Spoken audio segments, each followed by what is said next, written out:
Director Mahoney and staff, would you please introduce who you have with us and then proceed, please? Thank you, Mr. Chairman, council members, mayor.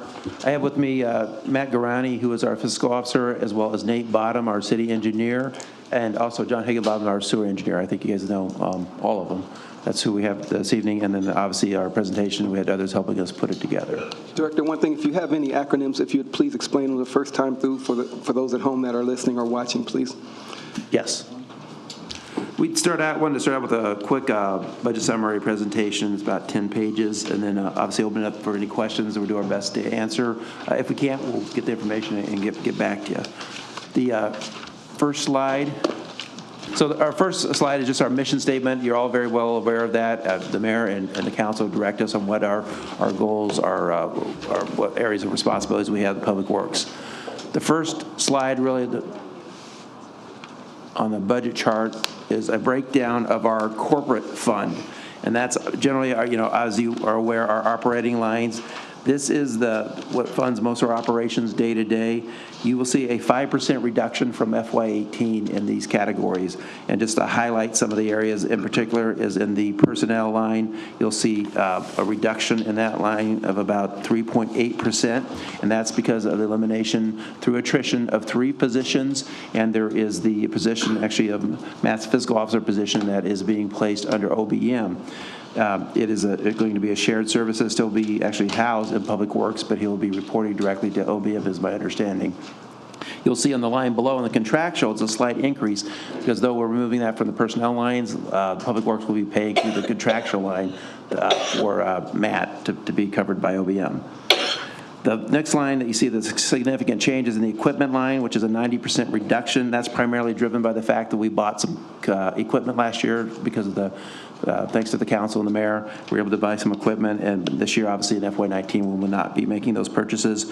You'll see a 16% in the basically the fleet line reduction. That number is given to us by OBM. I think it's a combination of us getting new equipment for less repairs and just the fleet garage itself becoming more efficient as they transition in that consolidation over the last few years. You'll see down in the debt service a 70% increase.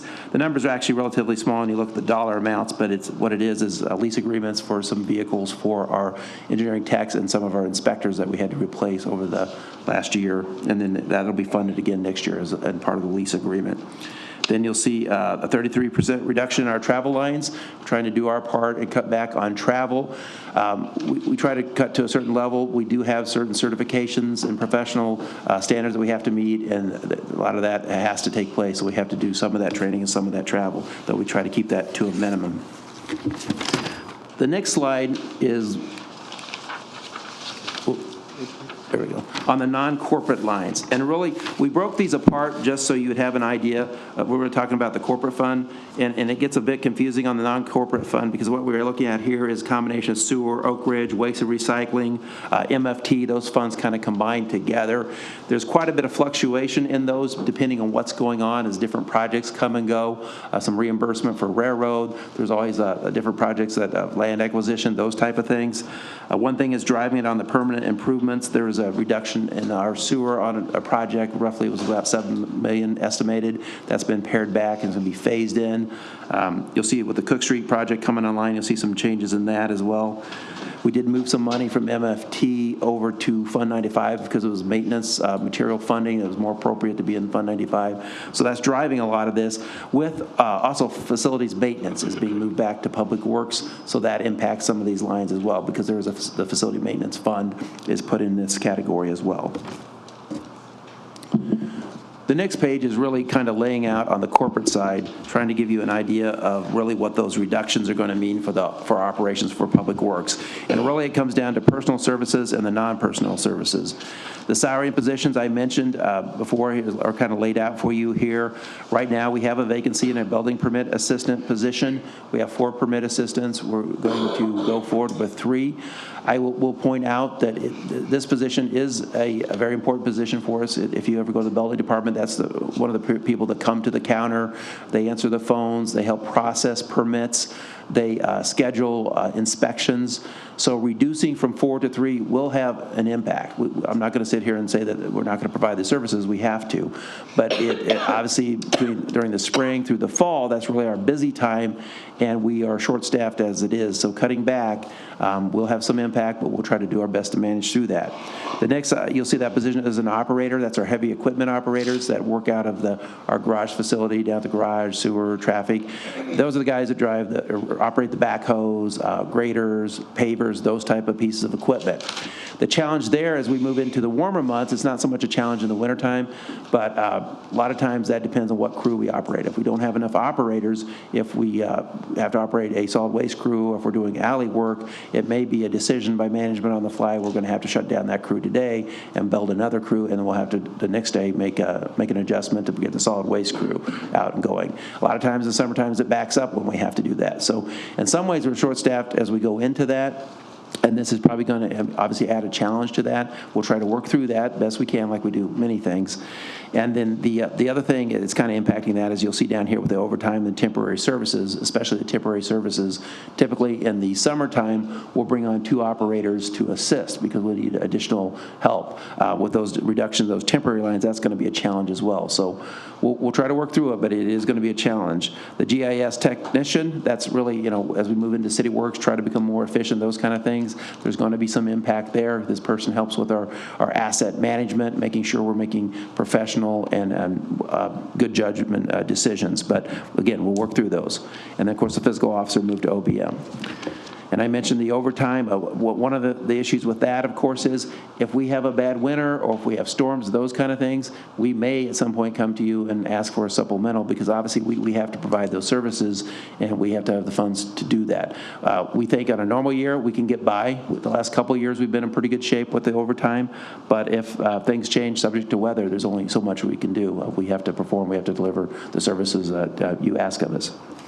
The non-personal services, the real story there, I think, is on the demolition side. You'll see a reduction of about $245,000 on the demolition side, and typically what we've been doing was the last several years we've been coming forward with a supplemental to continue demolition. In this case, we've taken it out of the budget on the demolition side, as well that solid waste disposal, that's part of it as well with landfill expense.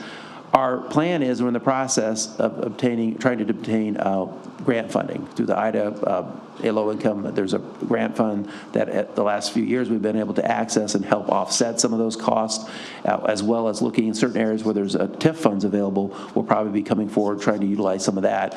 So if we do acquire that and we lock that funding in, we'll probably come forward with a supplemental to continue with those demolitions. But as of right now, it's not in the budget. The other piece is the vacant lot mowing. We've been very aggressive in that, especially the last year, with the housing division becoming more aggressive and trying to stay on top of it. And I would say since I've been here the last 7 years, this past year is probably the best we've done is staying on top of a lot of the lots that are overgrown. We're going to have to pull back on that to some degree and manage it. I mean, that is impacted by weather. If we don't have a wet spring, of course, it's going to help us some. But if we have a wet spring and we try to be more aggressive, we're probably just going to have to, like I said, step back on that and manage best we can. The next page really, as I talk about all those, if I can get it, I can hit the next page there. There we go. Whoop. There. That shows you the last 10 years of Public Works story. Our head count has been trending downward over a period of time. There's been some variations in that where we moved facility maintenance off of Public Works into OBM. Now it's coming back. The fleet consolidation, so some of that is impacting that. But overall, basically, you're seeing our head count go down, especially on the garage side, our street side, a lot of the operations, and we've just been doing more with less. And that's really what you're going to see here is our story. So we just really wanted to point out the amount of lane miles over the last, we haven't seen a lot in the recent future, but over the last about 20 or plus years, what we are responsible for taking over has grown significantly while our head count has gone down. You'll see that long list of services, some of which we probably have left off that we're responsible for. We have a lot of good, solid people that do a heck of a job, and they try to get the job done the best they can for the city, and they take pride in their work, but a lot of times there's only so much we can do. I mentioned where we have to make decisions every day on which crews operate. and sometimes it comes down to a discussion of quality over quantity. We have to deliver these services, but we are spread thin, and we pared back the branch program here recently a little bit to help with some of that. But there's just so many days in the year that we can get some of this stuff done. It's seasonal. When we go into certain areas, maybe Christmas tree pickup, or if it's yard waste or it's branches, we just have to adjust crews, and certain things take a back seat. Solid waste is something that's always a challenge for us, and it is very frustrating because oftentimes, and I know you as council members, when you get the calls and we cite somebody, they don't pick it up, and it goes to Public Works for us to pick up or clean up a lot or fly dumping, those kind of things. Sometimes it's delayed simply because we just have a long list, and our solid waste crew, it's a challenge putting them together and getting them out there to operate. They do a good job, but if we don't have an operator, we don't have the manpower, it's hard to get to those items. So like I said, we try to do all those items that are on there, and then there's the non-corporate items. We do the best we can with what we have. So. The next sheet is really just amongst that, in that context, really kind of laying out what our goals are for FY19. It's a lot of things we've talked about, you're well aware of, you've been supportive of, and you've directed us to proceed with. Of course, City Works continues on the building side, improving efficiency, moving our inspectors to tablets, those kind of things. So it's going to improve in the long run. We're trying to get that implemented in place this year. The American Public Works Association accreditation process, we've been going through that the last basically couple years. We want to finalize that this year, and that really pushes us towards best practices to make sure we're delivering the services the best way, that professionally, that compared to other public works departments across the country. The other thing is we're trying to do this year maybe some improvements. Something the mayor's been talking about is some modernization projects, trying to squeeze out some dollars for maybe moving some of those oil and chip roads to asphalt, looking at maybe some road improvements that are beyond the maintenance side of it, but maybe making improvements, and we'll be talking about that as we go on. Customer service, continuing to improve that, communication, those things are ongoing. Just our delivery of public services, always trying to improve that quality. The maintenance program, we're starting the process, sitting down with the aldermen to talk about the asphalt overlay for the coming year, the sidewalk program, brick street repair, those kind of things, and trying to get those off the ground. So that's something that we obviously do every year, and we've been fortunate to have the funding the last several years to do that. Waste and recycling programs.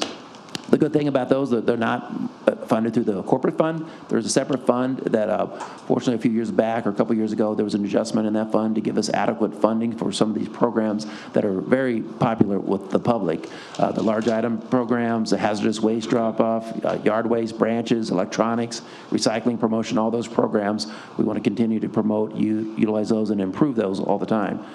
And then the other piece of this, the neighborhood improvement initiatives, to me, that's the demolition, that's the mowing, that's the cleanups. That's the thing we struggle with all the time. There's going to be an impact with this budget on those services. And we'll do our best to be as responsive as possible, but when we're cutting back some of the money that we have in the contractual line, it is going to have an impact on those. And really, the final slide here is something that you could probably take this from last year. It would be pretty much identical. Probably the last few years are these pieces that are sort of our pending challenges. A lot of it comes down to funding. You're looking at what I just mentioned a little bit of is the modernization. Hopefully we'll be able to do something, but we have traffic signals that need modernized. We have road modernization issues, just the asphalt or oil and chip to asphalt. Stormwater utility, we've talked about that some over time. A lot of the urban flooding, it's been dry here recently, so it hasn't been really something that's been a lot of discussion about, but it's out there, a lot of projects that if we were being proactive and moving the right direction, we should be doing. We just don't have the funds to tackle those. The other piece that's out there, especially in the Northeast Sewer Study area, is regulation of the EPA, is the potential mandates that may be coming our way that we don't have funded right now, that may be something that could all of a sudden come our direction and we would have to deal with. And the other thing is the equipment needs. We reach out to fleet and trying to get on a equipment replacement plan. Within Public Works, the only area that has that is our sewer department. And they have a equipment replacement plan, trying to file best practices. We should be replacing about 10% of our fleet a year. That's best practices when you talk to other cities, what they do, the industry standard. We're very fortunate and appreciate the $1.6 million that we were able to get in equipment funding this year. It's been a huge help. We actually got 2 new dump trucks today, and just in time after we could have used them a couple weeks ago with the snow, but they did arrive, so we have 2 new dump trucks, and we have 3 more coming. Those things are a huge help, but it's really a bad way to do business when we don't replace the equipment, and then it's every few years or more that we sit down and we do a lump sum purchase. We should be spending, if from the direction of the fleet manager, about $875,000 a year in equipment on the public works side. And when we talk to other communities, I know it's something that's not in the cards right now, but you talk to the Molines, the Decatur's, and what they've done, and a lot of them, they do have a gas tax of 3 or 4 cents, and that goes into equipment replacement fund. It would take care of police, fire, public works. So I know, again, it's not in the cards, but it's something we always point out, because a lot of times in our operations, manpower is an issue, but when it comes to snow, a lot of times I have the manpower and we don't have the equipment. We have guys sitting around waiting for equipment to be fixed because we don't have backup equipment. We've been fortunate the last year, and even this year so far, we haven't had the severe weather where we had storms where we went into full operation for more than a shift or two, because that's when it really takes a toll on the equipment and puts us in a bind. So that's really, in a nutshell, kind of a quick overview of our budget and really kind of where we are. And then we'll just open it up to questions and try to do the best we can to respond. Alderman Redpath. Director, I want to just tell you that the 30 years I've been around City Council, this is the best the Public Works Department's ever been run. You guys, instead of saying no to everything that comes around and comes in front of you, you seem to find ways to make it work. And I just want to applaud your staff and you for how much effort you put into making the city a better place. I just wanted to ask you a couple of questions. The operator position that you got, is that an additional operator from last year? That is not. That is actually FY18. We have actually right now 2 vacancies, and 1 was taken out.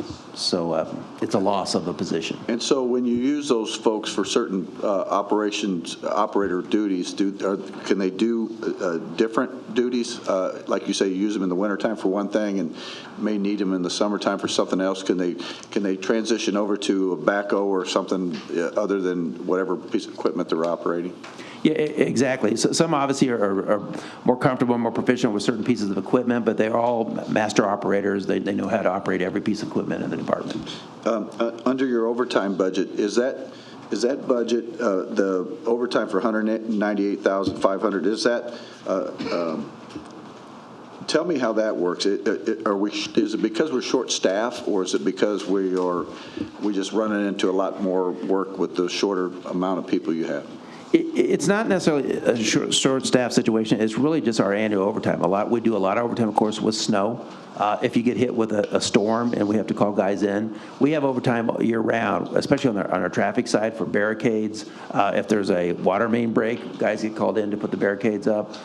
Whether it's annual, and it's we just expect every year we're going to have a certain amount, and we try to budget that. We've actually increased it, and here lately we've been below that. But again, we've had some pretty good years, even with storms. We haven't had a bad storm for a long time, a spring storm. Knock on wood, yeah. Tell me about the railroad mowing. How's that? Are we set up for next year? I mean, I know that was a pretty contentious situation last year, and we obviously worked, hopefully cooperated with the railroad people. And so tell me how that's going to work this next year. Our intent at this point in time is to address with a mowing contractor. So what we're going to do is mow with the contractor, and what we will do is build a railroad. Okay, that's all I got. Alderman Todd. My first question is on the presentation portion. On the page 8 screen about the goals and projects, I know you gave a brief description of implement city works for building, zoning, housing, and parking. Where are we going to be trying to make that one? That's for the one-stop shop idea, right? For the city works portion? The city works. No, that's basically our work management software system. It is. And then the idea is to go, it's not just us, actually over time the utilities engaging in this, because we interact quite a bit with the water department, especially with water main breaks, with a lot of that operation with our concrete crews, that kind of stuff. So they're in the process of getting up to speed as well on it with traffic signals, those kind of things. So really it's an integrated system that drives our operations. But so this is something that we've been talking about for a while, about trying to get one computer system to where, for example, the building department can check against other departments. When Exactly. We're talking about. Yes. And especially looking at like the treasurer's office and other things to see if we, so we're not issuing permits to people who owe the city money. The portion, the way it's going to work for us is you're exactly right. On the city work side is we already have on we call it the AMS, asset management. So our garage, I keep talking about the solid waste crew interacting with even our housing division. So right now they're on two different systems, kind of like you described. So they have to go check both systems and go back and forth when they're sending work back and forth. They're now on one system, City Works. And we had three systems. We had Comply, Cornerstone, and what was the work one? We had Comply, Cornerstone, and we had another work one down at the garage. CastWorks, which has been gone for a few years now. So this gets us on one system. As far as checking against, I think ultimately the goal is to do exactly what you said. But Public Works is pretty close to, and working with the utility, we should be pretty close here, and hopefully this year. Now, another one of the items, and this is where I was just trying to get a clearer picture of that CityWorks is just the software. On the flip side of that, we've talked about trying to streamline the permitting process so that people aren't bouncing from office to office to office, and that we were trying to get set up for like a Public Works one-stop shop. Is that something that's in the FY19, or are we pushing that off to 20 or beyond? We've actually been, at the mayor's direction, looking at possibility of the one-stop shop, of making some changes in the office adjustments. And it's something we've talked about actually for a while, about how much more efficient it would be to get all that integrated together. So if you come into the building in the city of Springfield, you go to one place and you go through that process instead of being bounced around all over the place. So right now what we've done is we're looking at logistics on how we could get that done. It's something that may not happen immediately, but it's something that we're looking very closely. We've done some design work and we're kind of going through that process right now. Okay, so there's no space, not necessarily a particular space picked out or even a map idea. It's just something that's right now is just. Well, that's what we're working through, the layout for that. We've been working with the architect to kind of get that set. But then the next phase would be setting up how it would happen. There's timing issues because we have to work, if we're talking, especially our building, housing divisions, you're heading into the busy season before long here. As they head into spring, we're not going to want to have them disrupted. And also they're in the process of implementing the city work. So it's going to be sort of a transition to work through to make that happen. Okay. If I could, real quick. Yeah. Director Mahoney can correct me if I'm wrong. On CityWorks, the real key component is when you have someone out in the field, they'll do the work, they enter the information on the computer or whatever, handheld. Tablets, Then, a lot of them. right. Yep, Then yep. it downloads to the system, and then so you can follow the work as it goes along. So the goal is for people when they apply for a permit, they'd be able to log on and they'd see where it's at in the process. Isn't that correct? That is that's correct. the goal. Yeah, yes. You can do that now, but it's not as user-friendly as we hope to be with CityWorks. So. Now into more of the detailed questions from the budget itself. Over half of my questions I was able to answer using the notes function. However, some of the notes don't match up to really explain what's going on. Page 5, when we're looking at the garage on 1103, temporary salaries, and you talked about the temporary salaries a little bit, but budgeted 85, final of 111,000, and we're only budgeting 25,000 for FY19, and the note section says one bricklayer at 37,000 and one each operators at 39,000. 25 doesn't pay for either one of those. Yeah, so. your notes are wrong. Those notes should have been. Okay, so right, what should the note say? What is that? Because it's, my the number, first thought when I saw those numbers is that even realistic? We don't always even use a bricklayer. It just depends. What we do pretty much every season is bring on 2 operators. With this budget as it is, we don't see the ability to do that. We probably won't be able to bring on an operator. Okay, so we'd be bringing on the... At least not using that temporary budget. Okay, so that 25 is not necessarily, is it for somebody for a couple months? I mean, what are we thinking here? No, he's in the, yeah. So, I'm sorry. But Well, what exactly are we thinking we'll use the 25,000 for? What the need there is, that's where you pay the operators or the bricklayer if we use them, and you could pay your summer workers. We could pay them out of there as well. Well, that's what I was saying. Are we looking at bringing on an operator for like 3 months or 2 operators for You could. 3 months? The cost of an operator for a season is fairly significant. So you could probably bring an operator. We just have to reduce that for a period of time. It'd be a lesser time. So maybe a few months as opposed to the entire season. Okay. It just seemed like that was such a drop that that number doesn't really pay for something that you guys would normally use. It just seems Yeah, like we'd prefer to have that was number off. higher if you could do something about that, so. Okay. The next item that I didn't see a good explanation for is on the next page, page 6, the 1220 line, the buildings and grounds maintenance. 36,017 budgeted and spent 75,000 last year, and it's dropping all the way down to 15. And the note attached says FY16 landfill charges, Aramark, Sentinel, and Allied Waste. That's primarily for tipping fees for the landfill, and that varies from year to year depending on the demolition, even the type of demolition we do, as well as our garage usage. We have the free, 5,000 tons that we utilize, but we've been exceeding that for the last few years, so that's where it's been paid out of that line. Okay, so the In 15 portion. probably, unless your demolitions are way down, that 15 is going to probably completely get eaten up by the tipping fees then. If we do demolition, yes. Okay. All right, and I apologize, but like I said, some of these did not have good explanations in here. Page 7, the 1505, I think you covered that. I just want to make sure that 1503, motor vehicle other than passenger, you guys bought everything that, we gave you enough to buy what you needed last year, and this year's budget just doesn't let you ask for any vehicles, is what I'm getting. That is correct. Okay, because there was no note assigned. Then page 10, under fleet services, line 1806. On the PDF, it's on page 11. The fleet services number, I think this goes back to something Bill McCarty explained on another budget when it was asked about. You guys are jumping from 4,600 to 47,000, and it's based on last year's usage. Is that accurate? That's correct. The 1,800 lines are given to us, provided to us by OBM. They set those. So, Bill, is that accurate, that it's based on last year's usage? Yes, that is correct. Each of the assets is assigned to the different divisions within the various departments, and we go back and we look at the maintenance, the hours, the parts, the time spent on those particular assets, and then we allocate them to the departments and the divisions based on that real-time information from the months of November through October. So we set the rates every November based on the 12 months prior.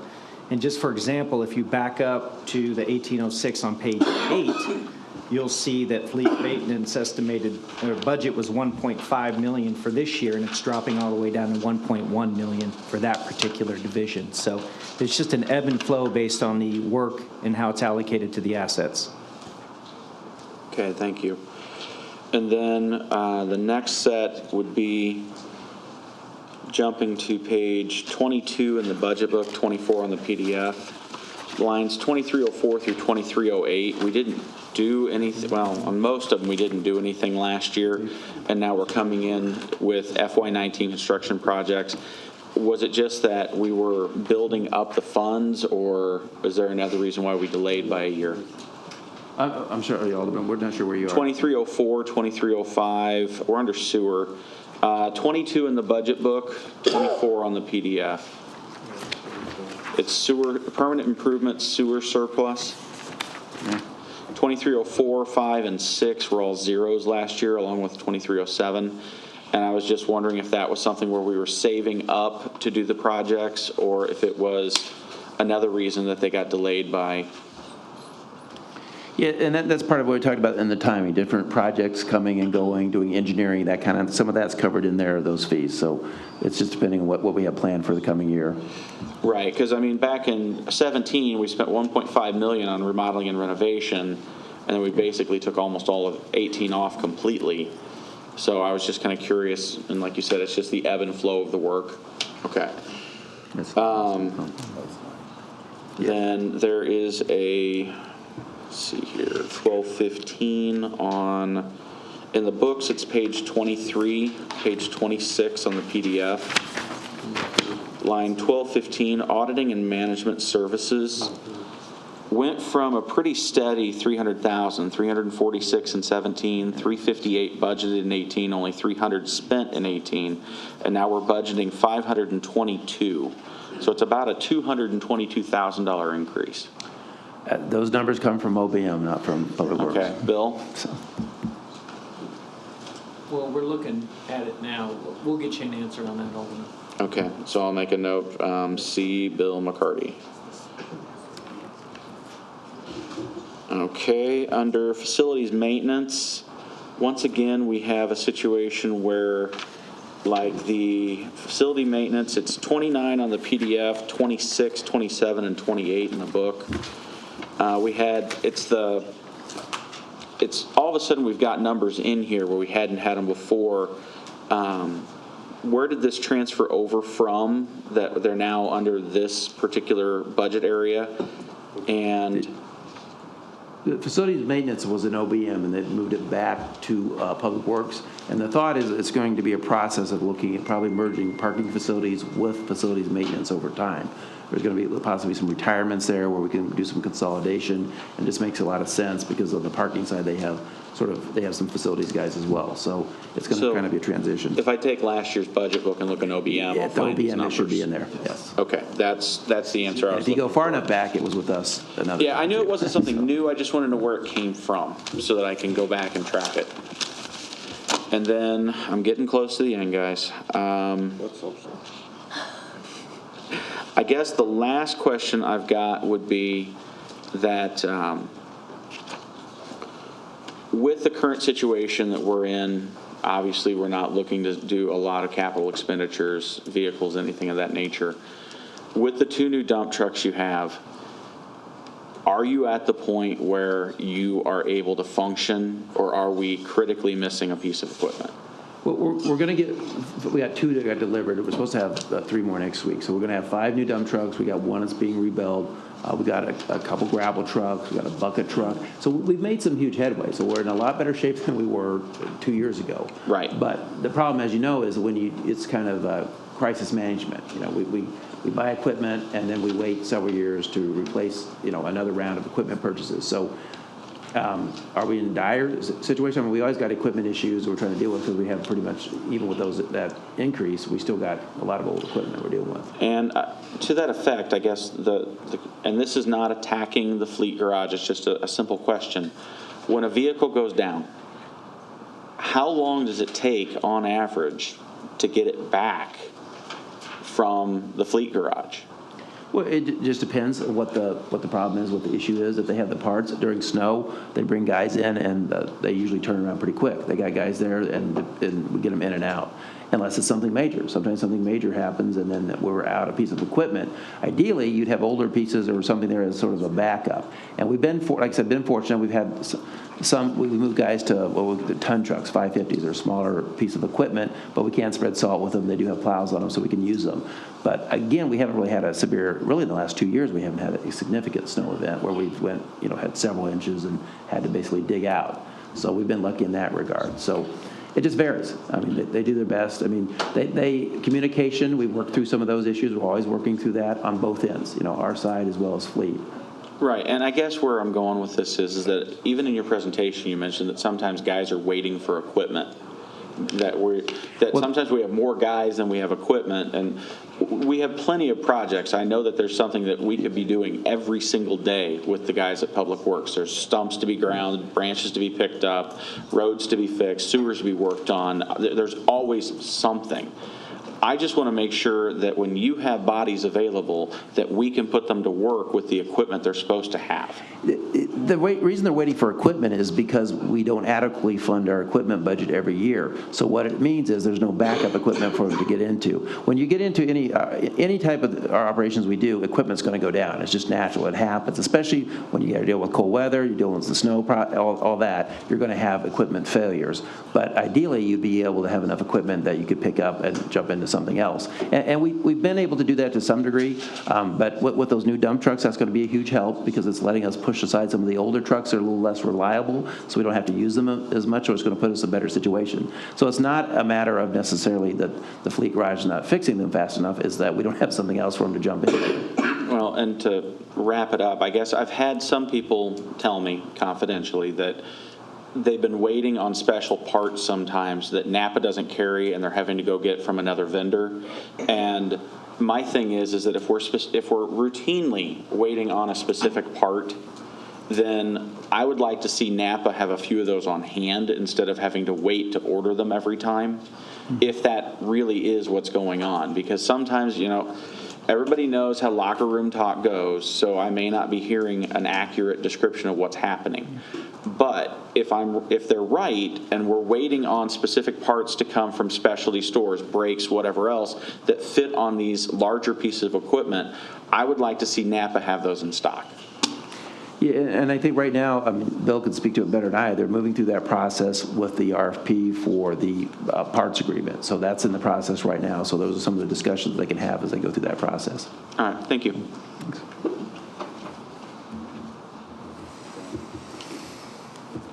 Anyone else? Any other? I just have. Alderman McMenamin and then Director McCarty. Thank you, Mr. Chair. Mark, you've been doing a superb job for 7 years. You're available, you're responsive, and always helpful, and the entire Public Works staff that I've dealt with in 7 years. I've got one question regarding demolitions. Demolitions, as you pointed out, we've been funding that out of the corporate fund.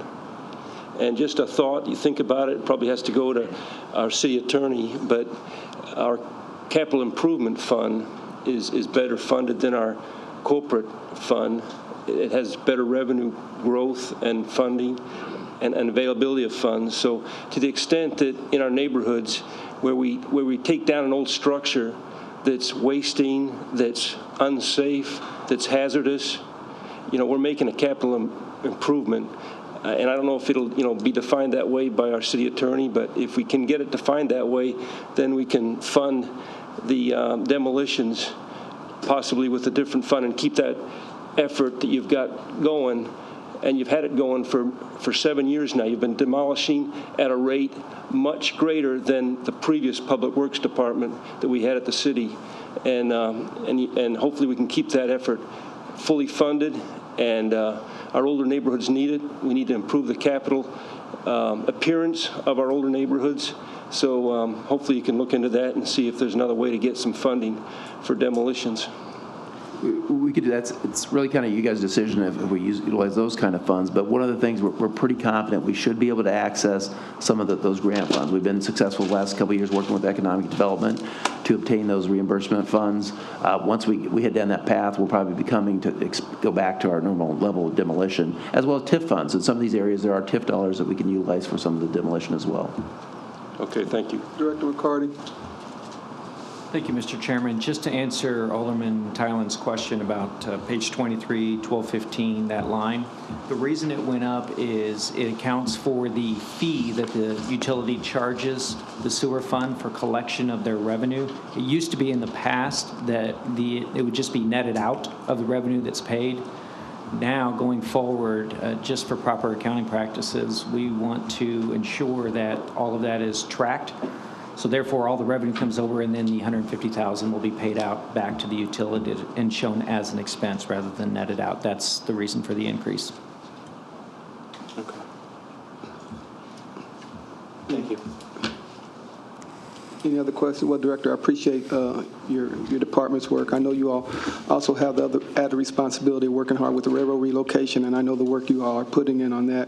I appreciate the two projects with the Stanford Street and 11th Street extension. Hopefully in May, that 11th Street extension will be complete, and we have easy access to that store out there and get the colleges downtown quicker. And just want to say kudos to you all and thank you. If there's not any more questions, Mayor. I didn't know if you wanted to touch on, Mark, if there's any other level of cuts. I didn't know if you submitted those and what those would look like, the secondary cuts. At this point, when the next level really probably would be getting into issues of if we have to reduce headcount. Like I said, a lot of these programs, we have some program budgeting we started doing, working with OBM and showing really what it cost is for the services to deliver. One particular is like snow. For a shift, full operation on snow is about $96,000. And we started looking at that. We look at branches. We got a cost on those and what those are for those programs. But you really don't save money. We could stop doing some of the, not snow, but there's some things we could stop doing, delivering that service. And you would save money only if you let laid off people. And that's really, we're not in a position to do that if we're going to deliver these services. So. But But the other line outside of that would probably be contractual, and we could probably push that down. If we try to push harder on that, it's probably going to be stepping back entirely from any of the demolition. It's going to be like paring back a lot of our responsiveness. We managed through it, but you're going to see probably at some point a very serious decline in some of the services that we provide in some certain areas. Thank you very much.